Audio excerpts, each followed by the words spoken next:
To what extent do you think changing policies around abortion access right now are a feature of the moment versus indicative of a long-term trend? Well, it's very difficult to say. Our country has become so polarized, and it's even hard for me to say how many of the right conservative people are actually in the movement. I don't know about you guys, but I just can't get an idea. I'm very leftist, feminist. That's me over there somewhere. But in Tampa, I'm surrounded by a lot of right conservative people who think no to abortion at any cost, and they are loud and they are mean. And so I'm not too sure how many are there. And so I don't know if this is just for the moment or if this is going to continue, how hard the struggle is going to be. But I do think the struggle is there, and we really could lose it. And I think once you lose this situation and once abortion is banned, then to get it back on is not going to be easy. And it's going to be very difficult, And what does preserving women's access to abortion look like during the current pandemic and beyond? Well, it's a state by state thing. And so you've got some states that are so crazy that they wanted to, if a woman had an ectopic pregnancy, they said that if the doctor wouldn't try to remove that embryo and replant it in the uterus, that they would, charge them with homicide. I mean, this has gotten to a point that the legislators and people who have no medical background are trying to make decisions that they don't even understand. So it's very difficult to say how in the world are we going to protect people, because honestly, as much as I want to protect people, you can't risk losing your license, which is your livelihood. You can't risk being arrested.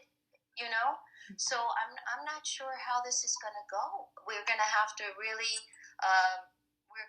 start to rally. I mean, I think you guys have probably saw that. I think it was it in Poland, that event that not that long ago they took away the right to abortion, and women as a nation went under a strike. They wouldn't cook, they wouldn't clean, they wouldn't do anything. And they're like, whoa, we're going to have to rethink this. And I think that's what this country's going to have to face. We're going to have to do a complete shutdown. And the right conservative women, we're going to have to see how many they are. It's going to have to come down to that. But we're going to have to make, I think, very extreme measures. I think that's going to come down.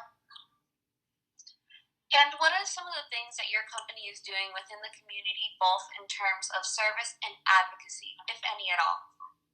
I don't really feel that we're doing enough, to tell you the truth. I have approached on numerous occasions having just a day of women's health where we could have I would like I'm in town and country where there is a lot of Hispanics, and I wanted to formulate a health day where we could have people approach and come together and talk a little bit about what methods are out there. I also believe that we need to start in middle school, to go out there and really get these girls on board in middle school, because I have so many teen pregnancies. You can't start in high school, too late. You really have to start in middle school. But you ladies know how difficult it is just to teach healthcare and reproduction in these schools. So, but that's what I think we need to do. But I haven't gotten a lot of positive encouragement or let's get together, let's do this. There's much more that we need to do.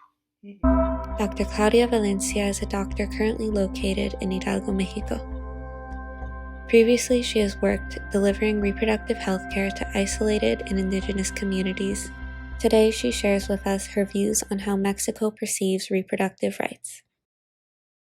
The first one, it was can social media and internet-based movements lend to tangible reform, including better public policies.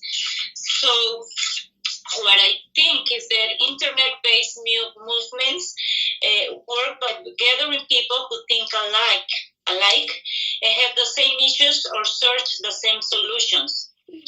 However, in Mexico, as a developing country with different social spheres and with a great social inequality, can have the same impact in all the society. As wealth in Mexico, it's only concentrated by 50% of the people of the country. As a result of this inequality, only 30% of the Mexican population doesn't have an internet access. So there would be an obstacle to promote and effectively reach the majority of the population, of the vulnerable population in the country, especially considering the gold population that we have. Other things that I thought that I even searched something is that in Mexico only about most of the people have only 9.7 years of school. So that means that most of the people of the population in Mexico only go to elementary school or maybe to first year of high school. So there would be, I think, another an upset to make social media movements. It could be like dangerous because I think they would be vulnerable to have like fake news, and so the people with a low grade of education will be vulnerable to believe things that are not true or that are not certain. Otherwise, here in Mexico too, like in my state, we have, like some places that are isolated and where people don't even speak Spanish. They just speak their native languages. So sometimes they don't even have light in their house. So it would be difficult to promote like reproductive justice or, I don't know, sexual education by one side. But on the other side, if you go like here to the cities, the social media has impact on public policy. Number two, it's about the Latino society currently discusses abortion. Okay, that's a very, very difficult because